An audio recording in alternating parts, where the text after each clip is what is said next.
en medio de la tensión con Ucrania y luego un viaje a China en medio del boicot de Estados Unidos y otros países anglosajones a Pekín.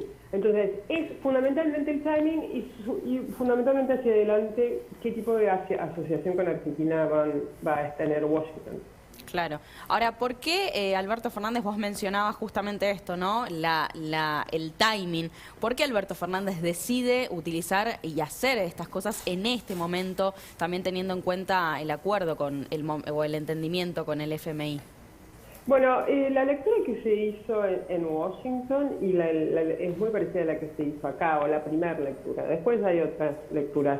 Básicamente es un poco la respuesta a las necesidades de la coalición interna de gobierno en la Argentina, sobre todo luego de la firma del acuerdo con el FMI y la renuncia de Máximo a presidir la bancada del Frente de Todos. Entonces es probablemente una respuesta. Bien, después de eso también yo creo que se le pueden agregar otras lecturas. Hay una que por ahí pasa un poco inadvertida, pero es fundamentalmente la incapacidad de leer el mundo de esta Cancillería.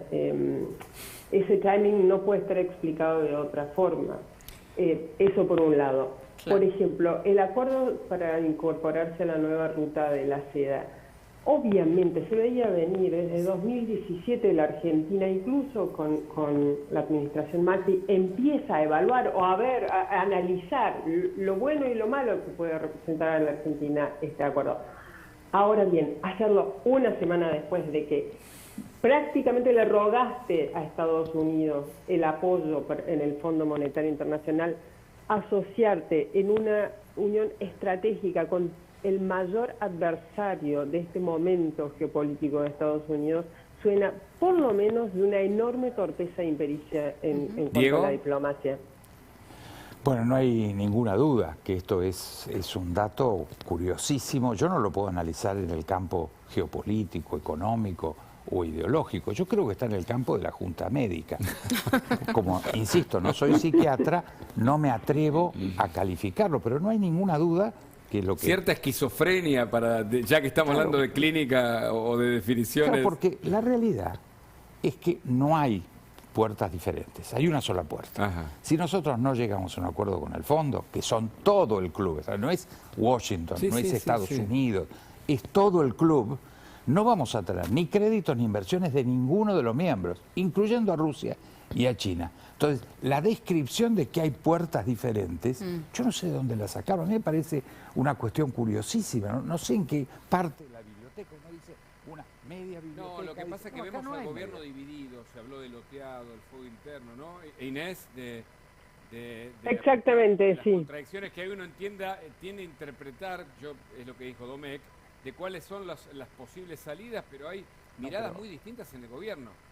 Inés. Yo creo que, o sea, un poco estoy de acuerdo con Diego, la fractura del gobierno, que es una fractura, eso no cabe duda, va a persistir y va a ser un eje, un vector que maneje toda la política interna y externa de la Argentina. Eso está claro y yo creo que en los próximos 2 años vamos a tener que convivir con eso, un poco menos de 2 años. Ahora, hay otros temas que a mí me parece que son un poquito a mayor plazo, tal vez a mediano plazo, y los estamos ignorando. No solo cómo afecta esto nuestra relación con Estados Unidos en una situación de multilateralismo activo. O sea, nosotros estamos eligiendo una asociación con los adversarios de Estados Unidos. Eso no es multilateralismo activo. Estamos criticando a Estados Unidos con hoy el mayor rival de una tensión militar inminente, que es Rusia. Eso por un lado. Y hay otras cosas que a mí también me llaman la atención y hoy particularmente me inquietaban. Es la falta de transparencia. Los acuerdos con China suelen estar rodeados de falta de transparencia, no solo en la Argentina, sino en el resto del mundo, sobre todo en el sur que ellos al que tratan de llegar con la ruta de la seda. No tenemos mucha noción de en qué consiste el nuevo acuerdo la nueva ruta de la seda. ¿Cómo se va a implementar? ¿Cuáles van a ser las reglas que lo dominen? ¿Cuáles van a ser las líneas que no se pueden cruzar? Muchos países firmaron esos acuerdos ya lleva 8 años la nueva ruta de la seda, nació en 2013, y muchos países tuvieron que dar pasos atrás con esos acuerdos por enormes escándalos. Escándalos que, por ejemplo, hay un caso paradigmático, tal vez Diego también pueda hablar un poco de esto, es Sri Lanka, que es una situación muy parecida a la Argentina. En Sri Lanka hace ya unos años, aproximadamente 4 o 5 años, había firmado un enorme proyecto de construcción de puertos y básicamente el desarrollo de una zona que estaba poco desarrollada, que incluía un puerto. Recibe el dinero Sri Lanka, y Sri Lanka, que estaba en una situación financiera muy similar a la Argentina, usa ese dinero para fortalecer sus reservas, sin que eso estuviese dentro del pacto. Ahora bien, ¿cómo reaccionó China? Básicamente confiscó el puerto, y lo confiscó por los próximos casi 100 años, 99 años. Claro. Muchos ejemplos así hay a lo largo de estos años de nueva ruta. ¿Diego, podría pasar lo mismo? No, yo creo que las situaciones son muy distintas. Y nosotros nos tenemos que concentrar no en el análisis internacional, sino en lo que nos pasa a nosotros. Nuestro caso es muy claro. Estamos en default, no tenemos absolutamente hoy ningún acceso a crédito ni a inversiones. El paso de acordar con el fondo, que va a ser una decisión política, ya lo hablaron en esta mesa, de corto plazo para ver cómo se ordenan, casi en una actitud religiosa. Evitemos el default de 330.000 millones, porque recordemos que el default de Argentina hoy es 330.000, no los 44 que estamos discutiendo con el fondo. Entonces, el mundo no quiere eso. Nosotros nos autofusilamos en el 2001. Ustedes lo recordarán, la famosa sesión donde Adolfo Rodríguez Sá, en el Congreso, en el hemiciclo, lo anunció como si fuera una buena noticia y diputados y senadores se pararon a aplaudir. Yo no he visto ningún caso de ninguna empresa o país que aplauda su quiebra, porque default, uno habla de default. ¿Qué significa default? El estado de quiebra. Claro. En la comunidad internacional nadie quiere declararle a un país el default. Y hay muchísimos países que están con problemas gravísimos. El problema es la Argentina. Estas cuestiones de la interna, si este chico Máximo Kirchner, que obviamente no es dirigente de nada y al mismo tiempo es central, porque si fuera un dirigente hubiera hecho una reunión con su bloque, si fuera ciertamente él el presidente, o como presidente del Partido Justicialista hubiera hecho una reunión con el Consejo de Partido para evaluar. Una de Libero hizo eso. No, yo creo que cumplió una orden de su madre, que es una jefa mitológica de la Argentina, una diosa, una reina que opera desde la oscuridad con un poder que no se puede medir. Ahora, estas condiciones, por eso ya no tenemos que ir, con todo respeto, por supuesto, a la coparticipante de esta mesa, para comparar con Sri Lanka. Nuestra desgracia está acá adentro. Es decir, nuestro problema es no entender lo que está pasando en el mundo. Argentina es un país que, a diferencia de todos nuestros vecinos, porque el modelo es eso, Chile, Bolivia, Paraguay, Uruguay, Brasil, no tienen problema en su sector externo, tienen acceso a crédito a baja tasa, tienen buen estado de reservas y no tienen inflación.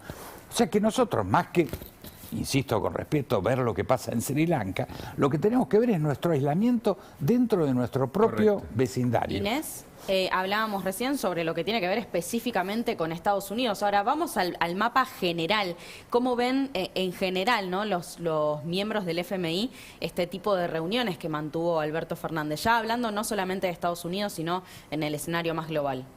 Bueno, como decía Diego, el tercer miembro en importancia del FMI es China. Y China también tiene una relación cada vez de mayor cercanía con el Fondo Monetario Internacional. Hace una década aproximadamente tuvo sobre todo por la política monetaria y cambiaria de China, hubo una especie de cimbronazo. Ahora, a partir de ahí, y esto tiene que ver con una estrategia de China de mayor involucramiento en todos los organismos multilaterales, a partir de ahí empezó a abrir mayores cauces de participación e involucramiento en el FMI. Es decir, que eso también, hay una cosa que se le reclama mucho a China en el escenario global, es que por ahí quiere el protagonismo y quiere el poder, pero no quiere la responsabilidad. Bueno, China está tratando de dejar un poquito atrás eso, esta nueva China que promueve Xi Jinping.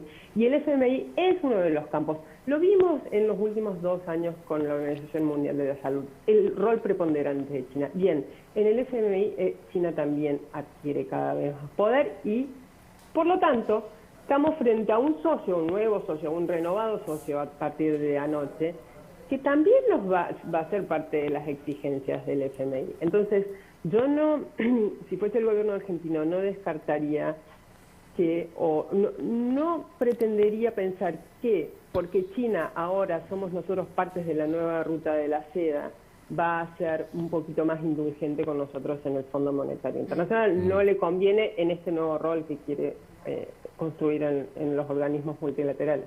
¿Diego? Claro, Diego. Sí, me parece muy interesante todo lo que está poniendo Inés. Y creo que no tengo mucho más para agregar. Agradezco la invitación y he participado atentamente de las explicaciones que me parecen brillantes. Claro, pero ¿cómo sigue la Argentina en términos de su política exterior? ¿Con estas contradicciones? No tiene política exterior. No es decir, tiene nosotros estamos listos para pegarnos la piña.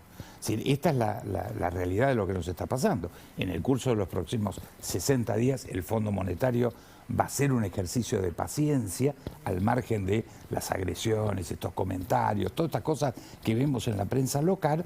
El Fondo Monetario tiene una vieja tradición tratando con muchos países desordenados. Entonces, lo que va a hacer un ejercicio de paciencia buscando que no se llegue al default. Para eso yo creo que tenemos tiempo de aquí hasta junio para ver todas estas cosas de las cuitas locales, que uno se sienta, no se sienta. ¿Hace falta el acuerdo de la oposición para acordar con el fondo? Bueno, sin lugar a dudas sí, sustancialmente, porque uno si recurre a la Constitución, artículo 75, inciso 3 y séptimo de la Constitución hablan de que para arreglar y pagar la deuda se requiere la aprobación del Congreso. Claro. Esto ha tenido distintas formas de delegación históricas en la Argentina para evitar esto. La propia Patricia Bullrich ha sugerido un camino, dado que no tienen el número ni siquiera interno, no hablemos con la oposición, para lograr el acuerdo, deroguen la ley que ustedes mismos pusieron de que tiene que tener apoyo del Congreso y sáquenla por decreto, háganse cargo. A mí me parece que esto, que todavía no está decidido, es una propuesta de Patricia Bullrich, tiene sentido, porque lo que no se puede pretender es que el gobierno juegue de gobierno y de oposición. Es decir, haga que haya una oposición por un pedazo del gobierno, un pedacito del gobierno, más la oposición, que es una fuerza muy importante, y quede la Cámpora, la vicepresidenta y el Instituto Patria en la oposición. Eso me parece que sería un juego trágico y ridículo. Muchísimas gracias, y gracias Inés, a usted. Gracias, Inés. Gracias, chicos, buenas noches. Gracias por el contacto. Hasta acá llegamos, hasta acá con llegamos. Especial Domingo, un placer volver aquí, haber vuelto, Hugo. Sí, por supuesto. Acordate que en el horario de verano, Especial Domingo, vamos de 21 a 23. Gracias.